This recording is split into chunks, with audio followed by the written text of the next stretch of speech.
can you please introduce yourself and where we are? G'day Matt, my name's Roger Blackwell, Deloraine Veterinary Centre. We also got our branch at Westbury under the umbrella of Meander Valley Veterinary Service. What do you love about being a vet? Now there's a good question. I enjoy the detective diagnostic stuff. I was 11 when I decided that this is what I wanted to do, and I consider myself blessed for having done it for 42 years that I still thoroughly enjoy the same job. Anything in particular? Any work in particular? For me personally, so this is a mixed practice. We service everything from mice to, we can't say elephants yet, but yeah, we service Tassie Zoo as well. So yeah, we also service probably roughly 50,000 dairy cows, heap of horses. We've now got the only functional equine hospital in Tasmania. And when I say hospital, the full gamut, specialist surgeons coming over every month or so. So yeah, we now service statewide for horses. So it keeps it interesting. Where do the people fly in from? There's one particular, so 2 vets and a specialist practice that we utilise, New South Wales based. Wow, okay. Can you talk about the practice, the number of staff that are here? We work at the moment on 6 or 7 vets on any one day, aiming to increase that a little bit because I'm aiming to semi-retire but still be in the background as the mentor, the problem solver and the teacher. Total staff 30 something at the moment. Okay. And do you know roughly how many animals you might see in a year or a month or? Would not have a clue. Lots. Yes. And in terms of, so you said that you see a wide range, it sounds like obviously dairy cows and horses in particular are seeing a reasonable amount. The reason I bought this practice was the mix of species. I wanted genuine mixed. And these days we're about 1/3 small animals, as in cats, dogs, ferrets, etc. 1/3 horses and maybe a bit more than 1/3. Yeah, I'm allowed 40%, aren't I, for cattle to get the maths correct. Plus all the extras of llamas and alpacas and sheep and goats and yeah, a genuine mixed practice. And it's actually a huge advantage as far as sourcing veterinary staff. You may not be aware that globally we're about 30% short on what we need for vets. And there are still, despite the after hours load that's involved, there are still lots of vets who want to be, for want of a better term, what I term real vets, who want to do everything. And so yeah, being a genuine mixed practice is a real positive in attracting staff. Okay. Is there other things as well as being a mixed practice that you think helps bring in vets? Well, inherent for me, and I think it's valid for many people, is establishing a good level of competency across such a vast range of species is professionally challenging, but also highly rewarding. And the real positive is the personal relationships that you build, particularly with farming clients. I've been grief counsellor, marriage counsellor, financial planner, all that sort of stuff, all over a cuppa after a job. And it works 2 ways. I lost my dad out of the blue with a heart attack, and one of my dairy clients, he'll know who he is, said to me, probably 3 weeks down the track, "Hey Rog, you look like you're struggling. If you ever need someone to talk to, you know where I am."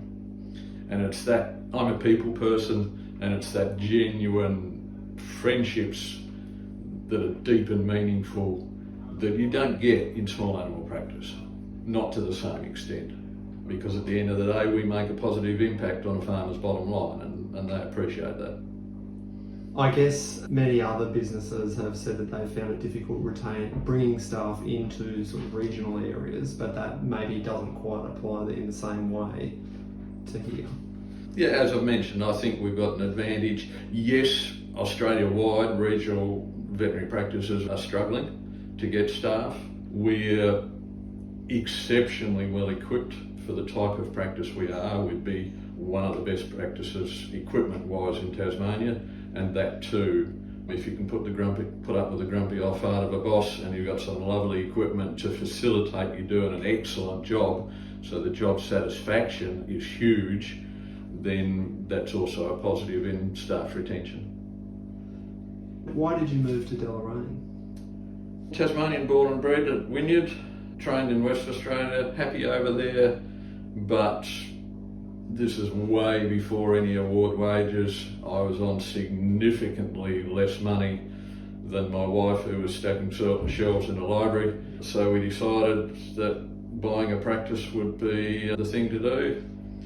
And this one came up on the market, and being a Tassie boy, and I knew the area, my wife had travelled through here, and so yeah, we decided we'd tackle this.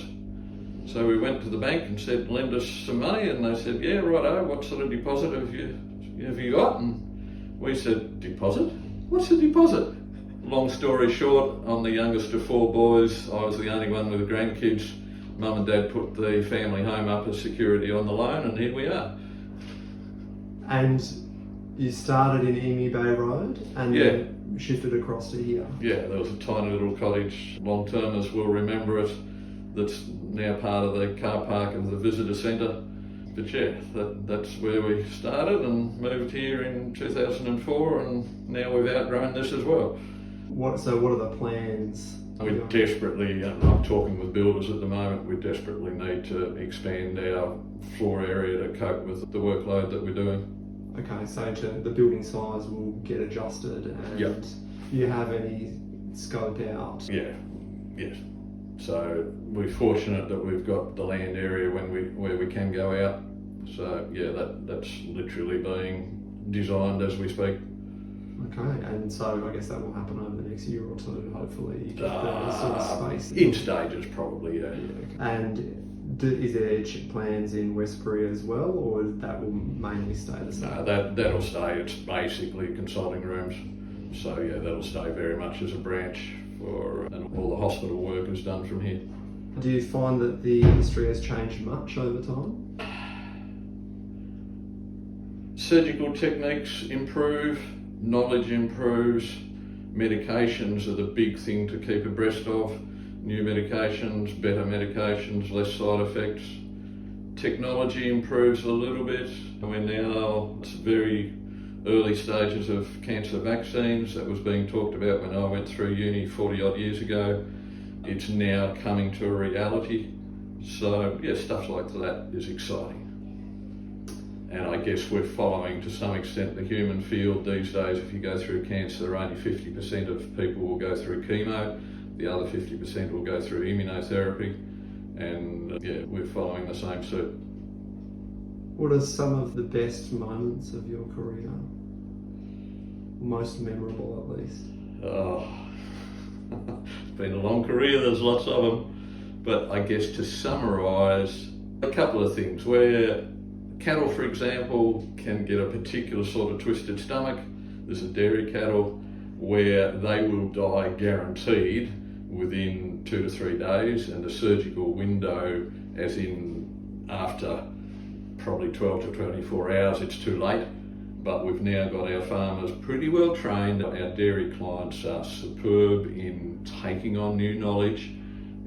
That's one area of farming that is really embracing technology and advancing in leaps and bounds. But yeah, it's very rewarding. You can be up to your armpits because the surgery is done standing with local anaesthetic. So you're literally up to your armpits doing it all blind inside the cow, untwisting her stomach. And yeah, they're pretty satisfying when you can walk away and say, without me, she was dead.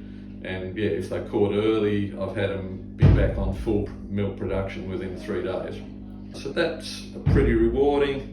The ones that give you a bit of a buzz probably are the dogs where the average dog that just gets his needles and so forth, some of them get not overly enthused about coming to the vet. The ones where you can honestly say, we saved that animal's life. It's amazing the number of those that leap in the front door, romp around the place, leap all over you. I honestly think they work it out. And that gives you a bit of a warm and fuzzy. That's really nice. What's your favourite part of the Meander Valley? Oh, I'm an outside boy. Yeah, I had the privilege of going through Cradle Mountain, Lake St Clair, the overland track just a few weeks ago with my youngest daughter. It's a fabulous place to live.